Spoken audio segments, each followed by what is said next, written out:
This case is a masterclass in how a story can fall apart under pressure. A woman comes to court trying to undo her own guilty plea, claiming she didn't understand the consequences, especially when it comes to immigration. On the surface, that sounds serious. If true, it could mean her plea wasn't valid at all. But here's the problem. The judge starts asking questions. And the more she explains her story, the more it stops making sense. Emails, timelines, prior consultations, all start pointing in a completely different direction. So now the question isn't just, did she misunderstand? It becomes, is she telling the truth at all? Because by the end of this hearing, the judge doesn't just reject her request. He completely shuts it down. 5-5, the City of Ohio versus Yadi Yadav. We are here at the defendant's motion to set aside and vacate her plea. I don't know that the defendant's affidavit alone, I think she is subject to cross-examination on this. I would agree. issue. Call your first witness. We call my client Miss Jody Yadav. Can you tell us how old you are? 35. And are you a citizen of the United States? No. Charges in this case? Theft, stolen property, and fraud. Did you speak to Mr. Mormond prior to entering your plea of guilty about any sort of immigration consequences? No. Did you ever ask Brad what would happen on the immigration side of things if you were to plead guilty in this case? I do, but then he said there will be no finding of guilt in this case, so I will be fine. Okay. So what was your understanding of what would happen to you on the immigration side of things when you entered a plea of guilty? At that time, Let's break down what she's claiming, because legally this is very important. She's arguing that she entered a guilty plea without understanding the immigration consequences. In U.S. law, that can be grounds to withdraw a plea if the defendant can prove they were not properly informed. And she introduces a key term, crimes involving moral turpitude, often called CIMT. These are offenses that can trigger serious immigration consequences, including deportation. Now here's the strategy. She's saying she didn't know her charges fell into that category. But notice something. She admits she asked about immigration and was told there would be no finding of guilt under the ILC program. So now the issue becomes very specific.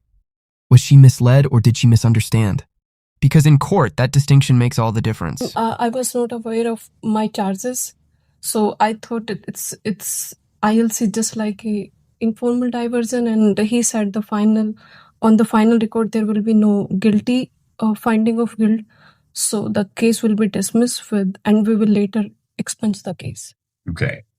Were you ever able to consult with an immigration attorney prior to entering a plea of guilty in this case? Not before Christopher Poe, not before January 2026. Okay, and who is Christopher Poe? It's my immigration attorney. Okay. When did you hire Mr. Poe? In January 2026. And what did you learn from Mr. Poe when you hired him? He told me it doesn't matter if there is no finding of guilt, but once you enter in the guilty plea, it will affect your immigration and you will be deportable under this offense. Okay. And these are CIMT charges, which I were not aware of. What was the last part? CIMT, crime involving moral turpitude, because I was not aware of the charges. So he said that if the crime... This is where her argument starts to weaken. She says if she had known the consequences, she would have gone to trial instead of pleading guilty. That's a common claim in motions like this, but it has to be backed by strong evidence. And here's the problem, the timeline. Her visa was revoked in July 2025, but she didn't hire an immigration attorney until January 2026. That gap raises serious questions. If immigration consequences were truly a concern, why wait months to seek proper legal advice? From a judge's perspective, this starts to look less like confusion and more like regret after the fact. So now ask yourself, is she trying to fix a mistake she didn't understand or escape a consequence she now doesn't like? Because the court is about to dig deeper into that timeline. Is involving CIMT, crime involving moral turpitude, they affect immigration. Had you known that, No, hold on, let me ask the question. Had you known what you know now, would you have entered into a plea of guilty in this case? no, I would go for the trial because I was not aware of the charges before. Have you paid the restitution in the ILC case? Yes. How long have you been in this country? I mean, I was India for 2 years, then came back in 2024. But before that, I was here for one year. So totally, it's like 4 or 5 years. Okay, and what is your status here? How are you here? Dependent visa. It's H4 visa based on my husband's. And when did you first learn of there were going to be consequences for your immigration as a result of your multiple cases? In January, after we hired Christopher Poe. And why did you hire Christopher Pogue in January? Because my visa was revoked in July 2025 after entering ILC. Your visa was revoked in January 2020 or July July 2025. of 2025, and you didn't hire an attorney until January of 2026? Not at all. Is that correct? Yes. Prior to getting Mr. Mormon, you had Tad Brittany, correct? Defense attorney Tad. And he reached out to the sheriff's office on your behalf and spoke to them, trying to alleviate your immigration consequences before you were even charged. Yes. Would you agree with that? Uh-huh. And then you hire Mr. Mormon, and there are a couple pretrials. Would you agree with that? You didn't come in one time and plead guilty. Yes. There were multiple pretrials. Did he ever suggest that you talk to an immigration attorney about the consequences? Not as per my knowledge or memory. I don't think so. You don't think so, or he did not? He didn't know that. So when you came and you stood at this podium, and Mr. Mormon wasn't your attorney that day, Miss Arway was, correct? Lindsay, yes. And you went over the plea form with her, correct? Yes. And the judge did read you an advisement about immigration consequences, correct? Yes. Okay. And it's your testimony today that that's the first time you heard there could be any consequences. This is a critical turning point, and it's not looking good for her. The prosecutor is highlighting something very important. She was warned in court. The judge personally gave her an immigration advisement, which is standard procedure. And when asked directly, "Did you ask for more time to understand it?" Her answer, no. "Did you tell the court you didn't understand?" Again, no. Legally, that's huge. Because once a judge gives that warning, the responsibility shifts to the defendant to speak up if they don't understand. And she didn't. So now the argument that she was unaware starts to collapse. Let me ask you, if you're warned about serious consequences in court, but stay silent, who's responsible for that? Because from here on, the judge is no longer just evaluating facts. He's evaluating credibility. Exactly correct. Did you ask for additional time to speak with your attorney? It's a yes or no question. Because the same day I get to know about the charges. So and she just gave me 10 minutes to sign the form, and we were not able to compute that, what's going on. Ma'am, I'm asking, when you heard the judge tell you, I'm informing you because you're not a citizen of the United States, that this could carry immigration consequences, did you ask for additional time to consult with anybody about that?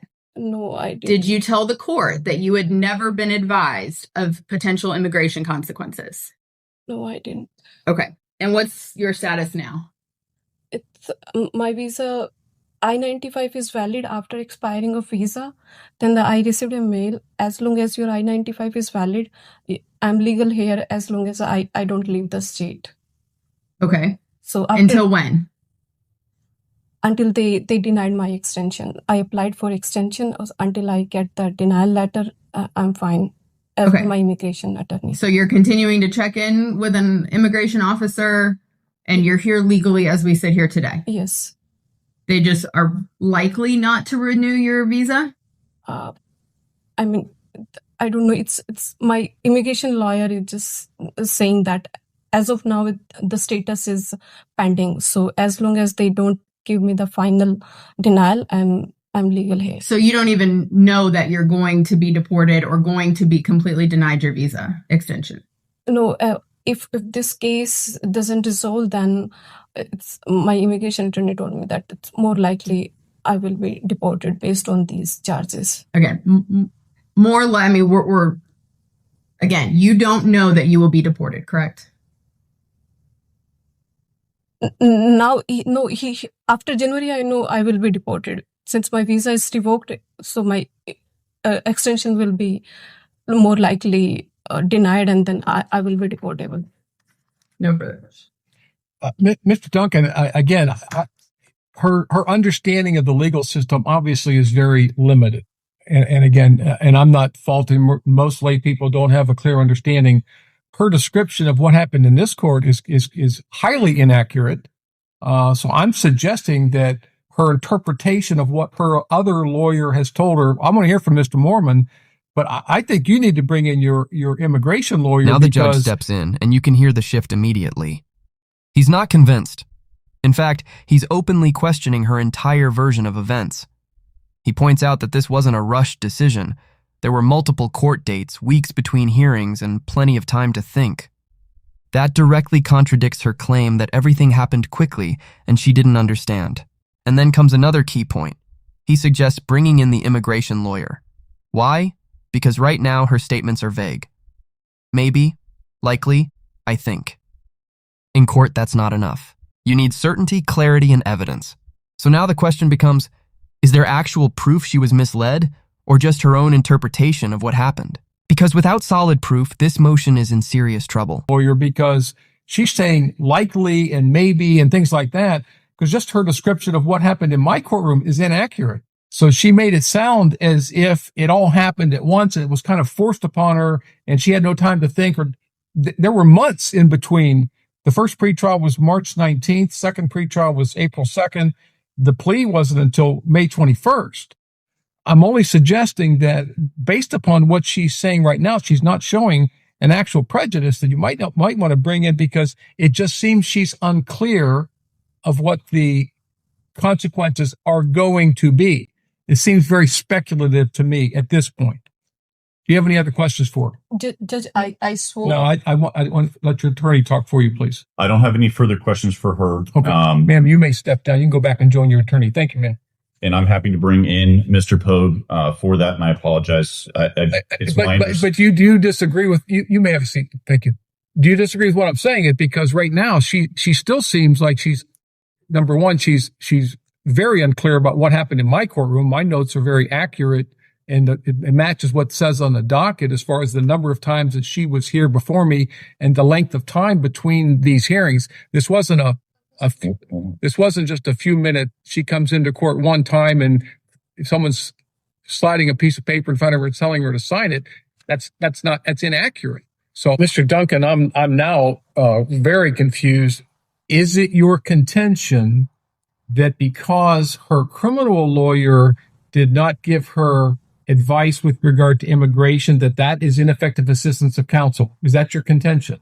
Our contention is not that. Okay. Our contention is that there was advice that my client took as immigration advice as it related to the ILC process, specifically pleading guilty but not having a finding of guilt.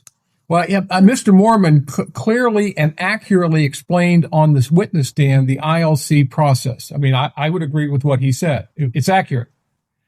The problem I'm having is it seems that she's blaming Mr. Mormon for her guilty plea because now because there may be additional consequences, but she sought the advice of at least two immigration lawyers. Is that true? I don't believe that is true, Your Honor. Well, that's what the email seemed to suggest. Could we recall, Ms. Yetta? Again, that's the evidence I have so far. Her affidavit indicates that she didn't get legal advice until January of 2026. That's what her testimony was as well, Your Honor. I think the additional issue is that her affidavit says that Mr. Mormon gave her no immigration advice. As he probably shouldn't, since he's not an immigration lawyer. This is where things really start to fall apart. The judge is now comparing three different things: her affidavit, her testimony, and the emails, and they don't match. She claims she received no immigration advice, but the evidence suggests she was referred to an immigration attorney and that her family even consulted others. That's a major inconsistency, and in legal proceedings, inconsistencies like this destroy credibility. Also notice the judge's reasoning. He points out that her criminal lawyer shouldn't be giving immigration advice. Referring her to a specialist was actually the correct move. So now her argument shifts from "I wasn't told" to "I misunderstood." But that's a much weaker position. So ask yourself, if multiple sources of information were available and she chose not to fully understand them, Should the court undo her plea?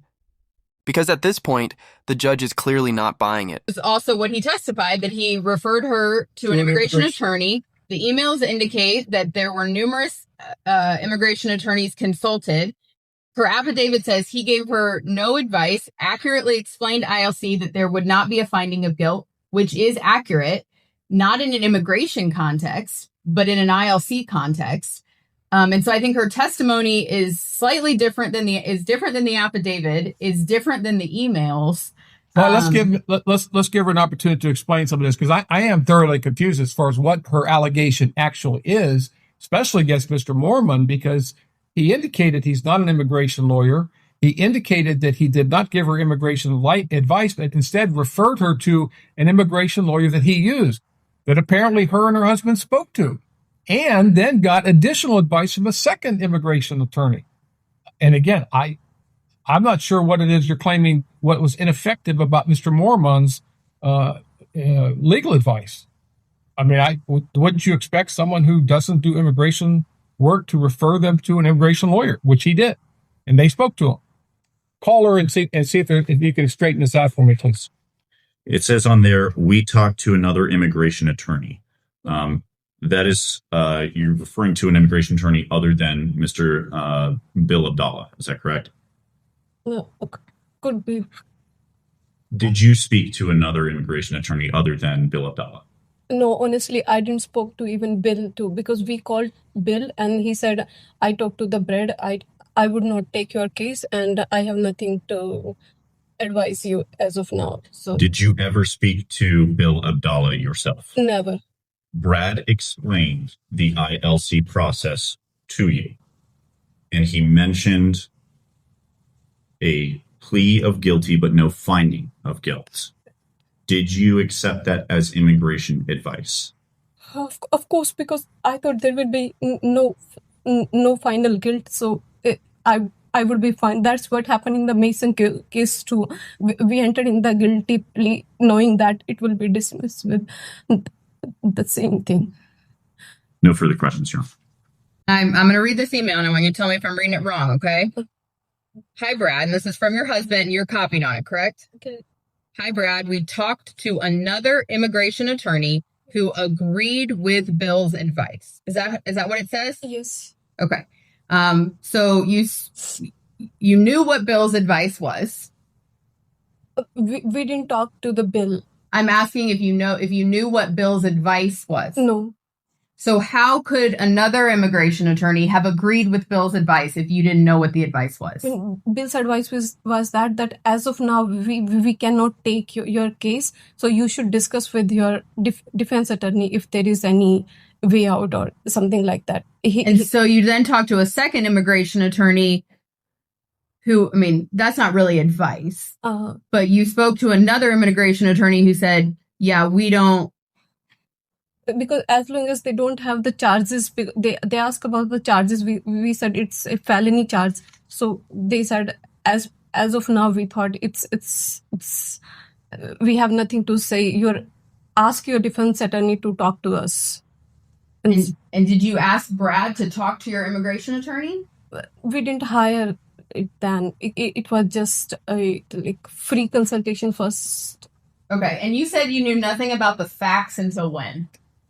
Until we hired another attorney until December. I swear on that before December, we were not aware about the evidences. And before 21st May, I didn't aware about the charges. Okay, I want to turn you to page 2. Your husband discusses the case. Is that correct? Yes. Yes. So he talks about the Best Buy incident. So you knew where it happened. Uh-huh. He talks about... This exchange is the final nail in the coffin. The judge brings up emails, real documented communication, that directly contradict her claims. Her husband's email clearly shows they were aware that the plea could have immigration consequences before she entered it. And then she admits something crucial.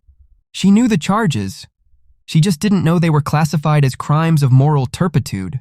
That's a huge difference. Because legally, not understanding a technical classification is very different from not understanding the consequences at all. At this point, the judge even questions her credibility outright. And that's game over. Because once a judge doesn't believe you, your argument doesn't matter anymore. So now the outcome is almost certain. You not realizing it was your card, so you knew what happened, and that you went back to return the camera. So what didn't you know about the charges? I mean, that these are the CIMT charges, like theft, stolen property, and... So you knew the charges, you just didn't know they were crimes of moral turpitude. Correct. Okay, so in the bottom of that email, your husband asks if you could manage to get diversion because ILC may be as bad as a conviction. Who told you that? I think my husband might talk to someone or just Google these things that ILC is... But not from the numerous immigration attorneys you spoke to? No, we didn't hire any. You're educated, correct? Correct. You went to law school in India? Mm-hmm. Okay. I have no further questions. Let me step down. Extremely confused because it does appear from the record, regardless of what her testimony is, which the court finds to be somewhat incredible, that they did in fact speak to at least 2 immigration attorneys well before the plea.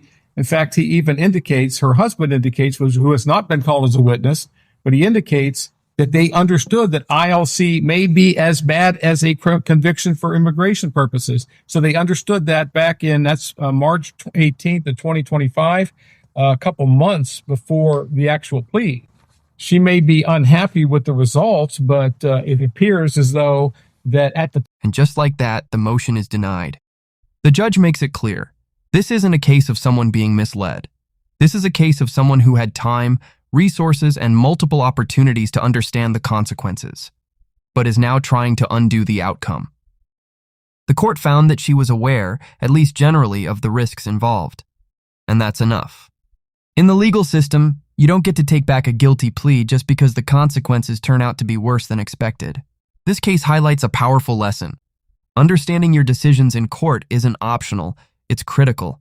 And once you commit to a plea, reversing it is far harder than people think. So now I want to hear from you. Do you think the judge made the right call, or should she have been given another chance?